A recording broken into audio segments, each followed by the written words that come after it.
أنا حبيبة حمدي، خريجة هندسة القاهرة دفعة 2022، وحاليا بشتغل كتكنيكال اركتكت في شركة استشارات هندسية.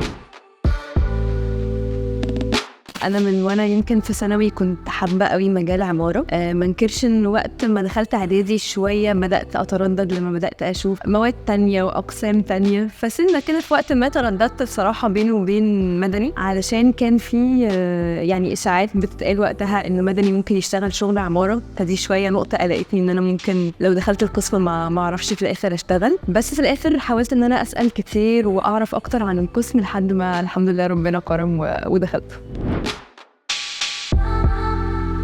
مجال العمارة هو بيهتم بالديزاين أو بتصميم كل الأماكن اللي الإنسان بيعيش وبيتعامل وبيعمل كل حاجة فيها. الأماكن دي أو السكيل ده ممكن يبقى من أكبر حاجة لو نتكلم على سكيل مدينة أو كومباوند أو حي سكني، لحد أصغر حاجة اللي هي ممكن يبقى الانتيرير بتاع الأوضة اللي الإنسان ده هيعيش فيها. فعشان كده التخصصات بتبقى based on السكيل ده، سواء إن هو كبير أو صغير. إحنا في هندسة القاهرة عامة مش بيبقى فيه تخصص معين، أنت بتتخرج مهندس معماري شامل، بعد كده الشغل هو اللي بيخليك تتخصص حسب أنت هتشتغل في إيه بالظبط. عكس أقسام تانية لا، ممكن في آخر سنة أو حسب مشروع التخرج بتاعك ده بيأهلك إنك تتخصص في مجال معين.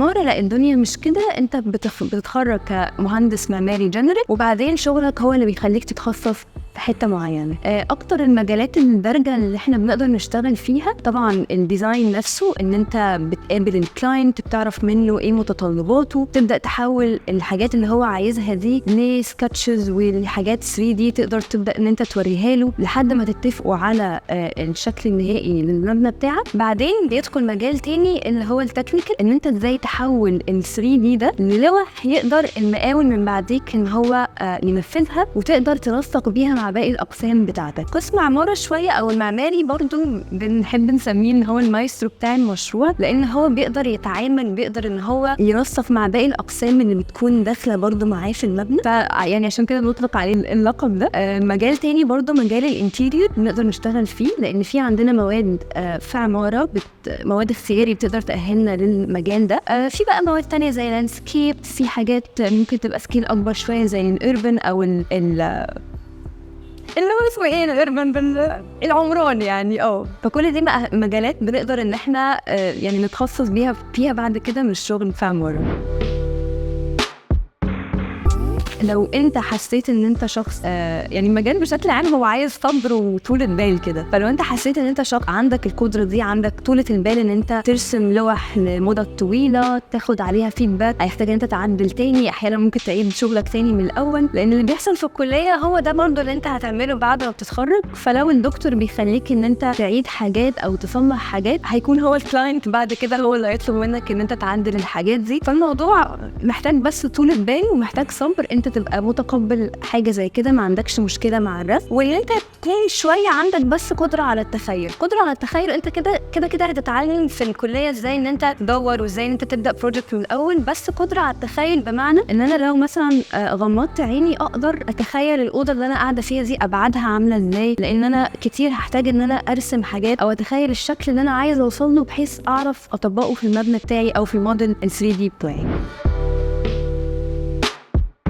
طيب بما ان اعدادي بقى في حاليا مادة رسم معماري، فمهم ان انا بس اكون حاببها ومتقبلها، ما عنديش فيها مشكلة يعني. ده كده مبدئيا. ان جنرال مواد اعدادي يمكن دي المادة الوحيدة اللي ممكن تفرق معانا او تكمل معانا في عمارة، فدي اهم مادة اكون انا متقبلها، اكون ما عنديش ازمة فيها، كنت حاببها، ما عنديش اي مشكلة فيها. وبعد كده جوه القسم نفسه بيبقى عندي مواد اساسية بتبدأ معايا من اولى عمارة لحد ما بتخرج، زي الديزاين والوركينج. دول المادتين الأساسيين لأن هم يعني من أكثر مجالات الشغل بعد كده لما بنتخرج بنشتغل فيهم. بيكون في مواد تانية بتكمل عليهم أو بتساعد أن أنا أكون أشطر في الديزاين والوركينج، زي مثلا نظريات العمارة، تاريخ العمارة، تاريخ الفن. ومواد تانية بتبقى اختياري تساعدني برضو ان انا اشوف مجال معين او احاول انا اتخصص في حتة معينة في الشغل. وفي مواد تانية زي مواد مدني، لانه بما ان انا ومدني شغلنا مرتبط جدا ببعض وبنكمل بعض، فلازم ان انا برضو اكون عندي فكرة عن المواد اللي هو بيعملها، عن طريقة حساباته بتكون عاملة ازاي، عشان في الاخر اطلع له تصميم منطقي يقدر ان هو ياخده من بعدية وينفذه.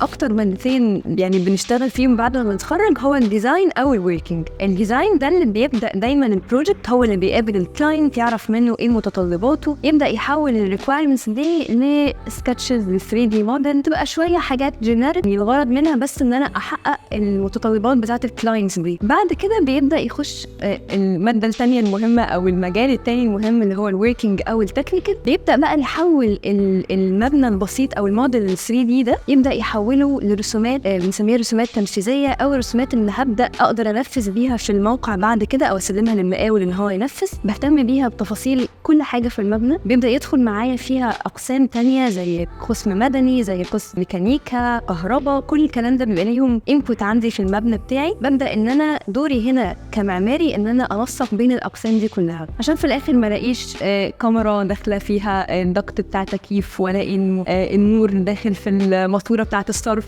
فلازم الكوردينيشن ده بيكون مسؤول عنه برضو المعماري، ده من اهم ادوار مجال التكنيكال في العمارة.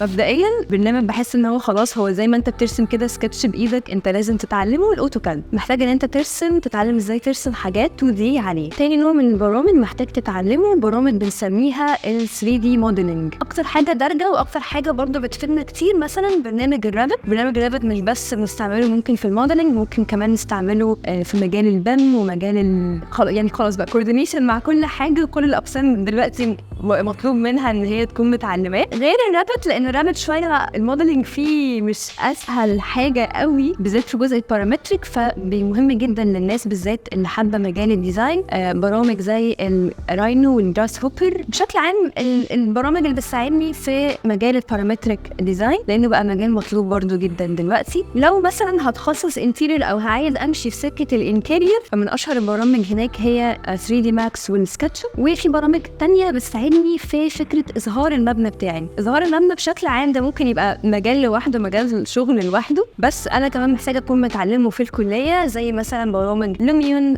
فيري، كورونا، انسكيب. برامج كتيره جدا. مهم ان انت على الاقل تبقى شاطر في على الاقل برنامج من كل نوع. اوتوكاد كده ده شيء مفروغ منه. 3 دي موديلنج محتاج تحترف حاجه منهم، وكمان الفيجواليزيشن او ريندرنج محتاج تحترف حاجه منه. ما تتخضوش من كميه البرامج اللي انا قلتها دلوقتي. هو في الاخر مهم ان انت على الاقل تحترف حاجه منهم. زي ما اتكلمنا مجال التكنيكال بيهتم قوي ان انت تكون شاطر في الرابط. مجال الديزاين دلوقتي بقى بيهتم جدا ان انت تكون شاطر في مجال الراينو والجراس هوبر او البارامتريك ديزاين. وبشكل عام لو انت اهتميت انك تتعلم برنامج معين، باقي البرامج بتختلف اختلافات بسيطه ما بينهم، ما بيبقاش اختلاف كبير.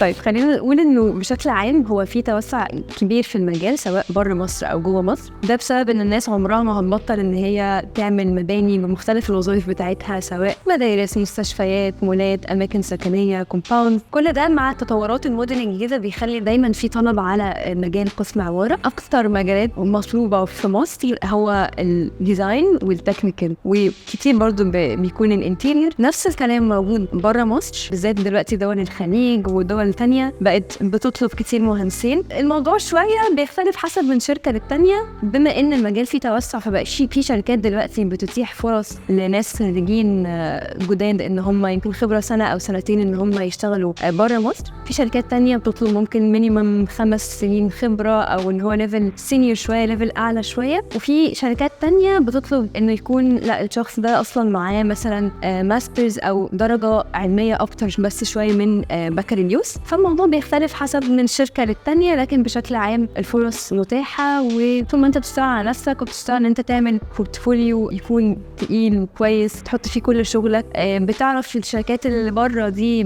محتاجة مجالات ايه، محتاجة اكون شاطر في انهي برامج. كل ما ده هيديك فرصة ان انت يجيلك فرصة في حاجة من دول. ايه هو رينج المرتبات؟ خلينا متفقين انه ستيل حتى الان الموضوع بيختلف حسب سكيل المكتب وسكيل او سكيل الشركة اللي انت هتبدأ فيها. كل ما كانت اكبر كل ما طبعا كانت سالري بيفرق. ستيل في بعض الشركات او المكاتب لسه بتوفر الرينجز اللي انا بشوف ان هي بقت قليله جدا دلوقتي، زي ال 3000 وال 4000. انا بشوف ان دلوقتي ده ما بقاش يعني رينج منطقي للفريش جراند. احيانا في بعض الناس ممكن تضطر ان هي تبدا بده، بس خليك عارف ان انت لو اضطريت انك تبدا بحاجه زي كده فانت دي هتكون حاجه مؤقته عشان بس تاخد منها اكسبيرينس لوقت قليل جدا جدا جدا لحد ما تجيلك فرصه ثانيه احسن. لكن ده مش الرينج المنطقي خالص خالص دلوقتي، رغم ان للاسف لسه ستيل مكاتب بتوفر حاجات زي كده، ستيل لسه في ناس بتقبل بيها. فانت لازم تبقى حاطط كده اولا جوه دماغك رينج معين انت لسه مش هتقل عنه. طب ايه الرينجز اللي ممكن نقول ان هي منطقيه دلوقتي في المكاتب؟ ممكن نتكلم رينج تقريبا من 6 ل 8000 في المكاتب او الشركات الصغيره. الشركات اللي اكبر شويه ممكن الرينج ده يوصل يعني اكتر من كده شويه، من 9 لحوالي 12 مثلا للفريش جراند.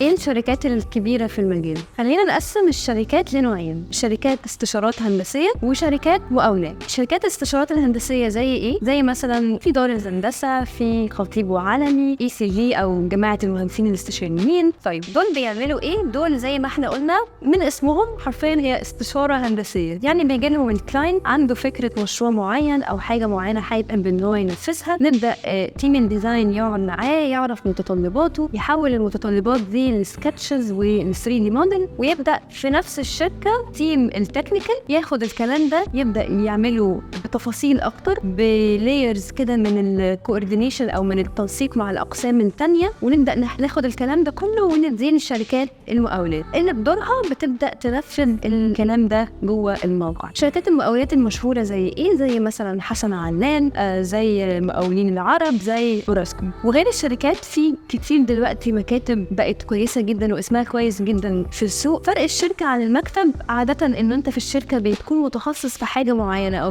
بيكون دورك حاجة معينة، مثلا انت بس بتعمل الديزاين او انت بس بتعمل الجزء التكنيكال. لكن في المكاتب بيبقى انت ممكن تعمل كذا حاجة مع بعض، فالمكتب عادة بيخلي هو شخص واحد بيعمل اكتر من دور. في الشركة الموضوع بيبقى سبيسيفيك لدور معين. ده طبعا بيفرق ان هو بيديك خبرة كبيرة، بيديك خبرة كويسة، يديك خبرة كده من كل مجال، وانت بعد كده تقدر تحدد لو انت حابب مجال معين فتبدأ ان انت تدور على مكان يخليك تتخصص فيه اكتر.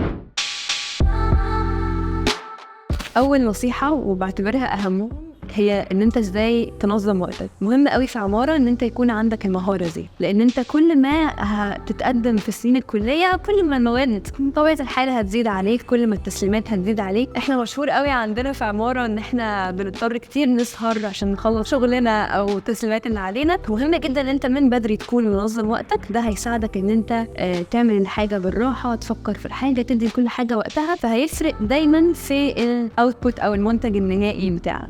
تاني نصيحة هي ان انت ما تجيش على نفسك، على صحتك، ما تجيش على وقتك مع اهلك. بطبيعة الحال برضو بما ان عمارة فيها جزء من ضغط في الوقت والسهر، ده ممكن يخليك ان انت تيجي على صحتك وعلى وقتك مع اهلك. حاول ان انت دايما ما تديش فرصة قوي للموضوع ده، علشان يعني في الاخر انت اللي هتتضرر من حاجة زي كده. تسليمات هتعدي وربنا ان شاء الله يكرمنا وهنشتغل، فدايما مهم ان انت تحافظ على صحتك عشان تعرف تكمل وتعرف ان انت تعيش في القسم ده.